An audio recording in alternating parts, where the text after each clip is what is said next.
नमस्कार friends, support India channel में आप सभी का हार्दिक स्वागत है। दोस्तों, सहारा रिफंड पोर्टल को लेके जो सबसे ज्यादा सवाल पूछा जाता है वह सवाल है डिफिशियंसी को लेकर, और डिफिशियंसी के बाद कोई जो दूसरा सवाल पूछता है वह सवाल होता है मैच्योरिटी को लेकर। और जो मैच्योरिटी है कि 31 मार्च 2023 के बाद जिनकी मैच्योरिटी हुई है उनका भुगतान आखिर क्यों नहीं हो रहा है और कब से होगा, कैसे होगा, इस तरह के कई सवाल आम निवेशकों के द्वारा पूछे जाते हैं। दोस्तों, आज के इस वीडियो में हम लोग यही बात करेंगे कि आखिर ऐसा क्या कारण है जिसके चलते सीआरसीएस पोर्टल से, सहारा इंडिया पोर्टल से जिनकी मैच्योरिटी 31 मार्च 2023 के पहले हुई है, सिर्फ उनका ही भुगतान हो रहा है, और 31 मार्च 2023 के बाद जिनकी मैच्योरिटी हुई है उनका भुगतान कैसे होगा, क्यों नहीं हो रहा है, वगैरह वगैरह। इसी सब सवालों का जवाब आज हम लोग जानेंगे। साथ ही साथ एक दूसरा सवाल भी काफी लोगों के द्वारा पूछा जाता है कि अभी तक सहारा रिफंड पोर्टल से जो 50,000 तक जिनका निवेश है, इन्वेस्टमेंट है, या फिर कहे कि 50,000 तक का ही भुगतान सहारा रिफंड पोर्टल से ही किया जा रहा है, तो 50,000 की जो सीमा है उसको बढ़ाया कब जाएगा, मतलब कि 50,000 से ज्यादा का भुगतान कब से होने जा रहा है। तो इसके सवाल का भी हम लोग जवाब आज जानेंगे। तो काफी महत्वपूर्ण वीडियो है, काफी महत्वपूर्ण जानकारी है इस वीडियो में, तो आपको देखने को इस वीडियो में मिल रही है। चैनल पर नए हैं तो चैनल को सब्सक्राइब करना ना भूले, साथ ही साथ कि वीडियो को आप ज्यादा से ज्यादा लोगों में शेयर भी करें। दोस्तों, भुगतान से संबंधित काफी महत्वपूर्ण जानकारी दी गई है, तो मैं आज चाहूंगा कि आप इस वीडियो को अधिक से अधिक लाइक और शेयर करना ना भूले। आप जितना ज्यादा शेयर करेंगे आप अपने दोस्तों मित्रों की सहायता ही करेंगे। उनको पैसे की सख्त जरूरत है, उन तक कम से कम सही और सटीक जानकारी तो पहुंचे। तो दोस्तों, शुरू करते हैं आज का यह वीडियो। सबसे पहले हम लोग बात कर लेते हैं कि मैच्योरिटी। जैसा कि आप लोगों को पता है कि अभी फिलहाल 31 मार्च 2023 तक जिनकी मैच्योरिटी पूरी हुई है, सिर्फ उन लोगों का ही भुगतान सहारा रिफंड पोर्टल से किया जा रहा है।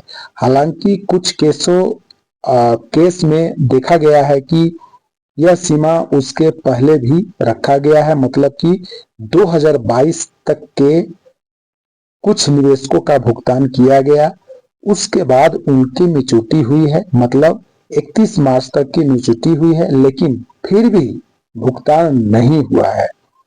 कुछ स्कीमों में है ऐसा चल रहा है कि खैर चलिए, लेकिन अधिकांश 90% लोगों का यही केस है कि जिनकी मैच्योरिटी 31 मार्च 2023 तक हो चुकी है उन लोगों को भुगतान प्रक्रिया में शामिल किया जा रहा है। और यदि आपकी मैच्योरिटी 31 मार्च 2023 के बाद की है और आप सहारा रिफंड पोर्टल पर अपने भुगतान के लिए अप्लाई भी करते हैं, तो आपके केस को, आपके मामले को डिफिशियंसी में डाल दिया जाता है, क्योंकि भुगतान की प्रक्रिया सिर्फ 31 मार्च 2023 तक की ही की जा रही है। उसके बाद के निवेशकों का भुगतान नहीं किया जा रहा है।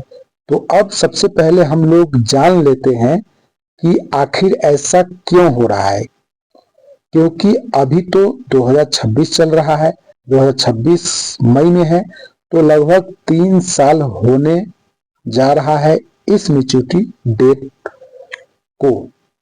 बीते हुए 3 साल से ज्यादा हो गए हैं, तो आखिर ऐसा क्या कारण है जिसके चलते सहकारिता विभाग सीआरसीएस डिपार्टमेंट भुगतान नहीं कर रहा है। दोस्तों, ऐसा आप लोगों को पता है कि जो भुगतान की प्रक्रिया शुरू हुई थी वह पिनक पानी मेहनती वाले केस में हुई थी, जिसका ऑर्डर 29 मार्च 2023 को सुप्रीम कोर्ट ने जारी किया था। हालांकि सुप्रीम कोर्ट के जो ऑर्डर था उस ऑर्डर में कहीं भी यह गया था कि समय सीमा निर्धारित नहीं है। 31 मार्च 2023 की यह जो कट ऑफ डेट तय किया गया है, यह सीआरसीएस और सहकारिता विभाग के अधिकारियों के द्वारा तय किया गया है। सिर्फ उन्हीं लोगों का भुगतान किया गया है जिनकी मैच्योरिटी 31 मार्च 2023 की है। हालांकि इस बात को हुए अब 3 साल से ज्यादा बीत चुके हैं, तो ऐसे में क्या सीआरसीएस जो मैच्योरिटी डेट है उसको बढ़ाने वाला है? तो अभी तक जो अपडेट है उस अपडेट के अनुसार अभी तक कोई ऐसी खबर नहीं है कि मैच्योरिटी डेट का जो है अपडेट हो। 31 मार्च 2023 उसको बढ़ाया गया है या फिर बढ़ाया जाने वाला है। अभी तक का यही अपडेट है कि अब ऐसे सवाल उठता है कि फिर उनकी मैच्योरिटी अभी हो गई है, मतलब जिनकी मैच्योरिटी 31 मार्च 2023 के बाद हो चुकी है, आखिर उनका भुगतान कैसे होगा? तो दोस्तों, उसके भुगतान को लेकर अभी तक मंत्रालय की तरफ से या फिर सहारा की तरफ से या फिर सुप्रीम कोर्ट की तरफ से कोई अपडेट नहीं है, कोई खबर नहीं है। बाकायदा यदि आप पोर्टल पर भी जाते हैं, आपकी मैच्योरिटी होने के बावजूद भी आपको भुगतान नहीं दिया जा रहा है, जबकि सुप्रीम कोर्ट को इसको लेकर कोई स्पष्ट आदेश नहीं दिए हैं। आपको इतने समय तक की देना है या सिर्फ मंत्रालय के लोगों की बदमाशी ही है, या हम लोग कह सकते हैं और सहारा के भी अधिकारी अभी तक इसकी तरफ से कहीं कुछ करते हुए नहीं दिखते हैं कि जिनकी मैच्योरिटी अभी तक हुई है उनका भुगतान किया जाए। अभी सिर्फ और सिर्फ 2023 तक के मैच्योरिटी वाले जो हैं, जो 31 मार्च 2023 तक के मैच्योरिटी वाले हैं, उनका भुगतान हो रहा है। तो यदि इसके बाद की मैच्योरिटी है तो अभी इंतजार करें, क्योंकि अभी सीआरसीएस की तरफ से उसको लेकर कोई अपडेट नहीं है। अब हम लोग आते हैं दूसरे सवाल पे। दूसरा सवाल था कि पिछले लगभग 2 साल से आपको पता है कि 18 जुलाई 2023 को सीआरसीएस फंड पोर्टल को लॉन्च किया गया था, जिसके बाद शुरुआत में जो है 10,000 का भुगतान किया गया, जो कि लगभग साल भर चला। और यहाँ पे दोस्तों जो है काफी लोगों को जो है भुगतान किया गया। उसके बाद यह भुगतान की सीमा जो है 50,000 कर दी गई, और जो रीसबमिशन करने की जो सीमा थी उसको उस समय बढ़ाया गया था 5 लाख तक का।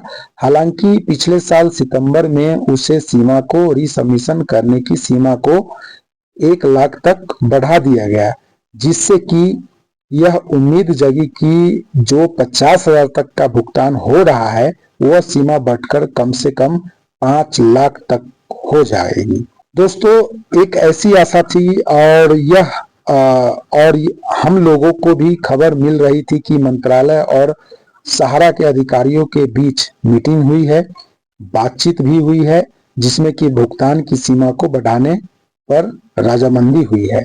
लेकिन इस मीटिंग को हुए लगभग 1 साल होने को जा रहे हैं, लेकिन अभी भी सहारा रिफंड पोर्टल से मात्र 50,000 तक का ही भुगतान निवेशकों को किया जा रहा है।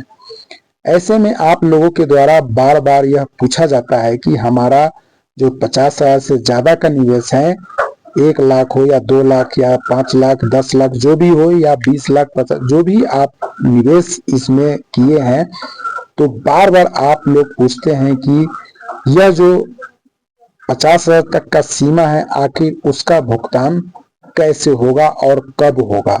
तो इसमें एक पहला मैं बात बता देता हूं कि अभी जो भुगतान हो रहा है सिर्फ दोस्तों 50,000 तक का ही हो रहा है। ऐसे में यदि आप 1 लाख या 2 लाख या उससे ज्यादा भी भुगतान चाहे तो 5 लाख तक का भी भुगतान आपको लेना है और आपने रिसबमिशन किया हो तो आपका पेमेंट एलिजिबल हो जा रहा है। तो उससे मान लीजिए कि आप 5 लाख में से जो है आपको 50,000 का ही भुगतान हो जा रहा है और बाकी जो ड्यूज दिखाया जा रहा है तो ऐसा नहीं है कि जिनका सिर्फ निवेश जो है 50,000 सिर्फ है उनका ही मिल रहा है। आपको निवेश आपका 5 लाख हो चाहे 10 लाख हो, आप रिसबमिशन कीजिए तो आपको जो है 10 लाख तक का भी आपको रिसबमिशन आपने किया है तो आपको 50,000 का ही भुगतान होगा और बाकी अमाउंट आपका ड्यूज हो रहा है और इसमें जो है दोस्तों बकाया हो जा रहा है। जो आगे यदि भविष्य में सीमा भुगतान करने की सीमा बढ़ती है तो आपको वह राशि भुगतान की जाएगी, लेकिन यह तब होगा जब आपका डिफिशियंसी नहीं होगा और पेमेंट एलिजिबल शो करेगा। अब यह सवाल आता है कि आखिर ऐसा क्यों किया जा रहा है। तो जो संसद में जो सवालों के जवाब दिए जाते हैं उन्हीं में सवालों के जवाब देते हुए मंत्रालय की तरफ से यह जवाब आया था कि मंत्रालय चाहता है कि शुरू में जो छोटे निवेशक हैं, जो सहारा के छोटे निवेशक हैं, उन सबका भुगतान क्लियर किया जाए, उसके बाद बड़े निवेशकों की भुगतान होगा। यह पहला बात था। दूसरा कारण यह भी था कि आपको पता है कि शुरू में जो है 5,000 करोड़ सुप्रीम कोर्ट के द्वारा रिलीज की गए थे, बाद में फिर जो है 5,000 करोड़ और दिए गए सीआरसीएस को, जिसमें कि लगभग जो है 9,000 करोड़ तक का अभी तक जो अपडेट है 9,000 करोड़ तक का भुगतान सीआरसीएस पोर्टल से किया जा चुका है। तो ऐसे में लगभग यही दोस्तों 800 से लेके 1,000 करोड़ तक जो है राशि अभी सीआरसीएस के पास बचा हुआ है। तो आने वाले दिनों में जैसे यह राशि जो है खत्म होती है उसके बाद यह सहकारिता मंत्रालय सुप्रीम कोर्ट जाएगा और निवेदन करेगा कि उसे पुनः 5,000 करोड़ दिया जाए। तो मान के चलिए कि अगले 1 से 2 महीने में यह काम होने जा रहा है। तब यह एक आशा बनती है कि जो 5,000 करोड़ जो भुगतान हो रहा है वो सीमा बढ़ाई जाएगी। जैसा कि आपको पीएल के मामले में देखने को मिल रहा है कि जहां पीएससीएल में आप समझ सकते हैं उसमें कितनी छोटी छोटी राशियों का भुगतान किया जा रहा है। शुरू में 10,000, फिर 15,000, फिर 20,000, फिर 25,000, फिर 30,000, ऐसे करके पीएससीएल में भुगतान किया जा रहा है। हालांकि सहारा में 10,000 के बाद सीधा 50,000 किया गया, तो कहीं ना कहीं सहारा का अपर हेड देखने को मिल रहा है। तो उम्मीद है कि आपको जानकारी बहुत अच्छा मिला होगा। दोस्तों आने वाले दिनों में बहुत ही जल्द ही यह जो 50,000 की सीमा है वह बढ़ाकर कम से कम जो है 5 लाख या उससे ज्यादा किया जाए। तो दोस्तों वीडियो में बने रहने के लिए बहुत बहुत धन्यवाद। वीडियो को ज्यादा से ज्यादा लोगों में शेयर करें, लाइक करें और इस चैनल को सब्सक्राइब जरूर करें। तो इसी के साथ मैं इस वीडियो को एंड करता हूं। ओके, जय हिंद, जय भारत, नमस्कार।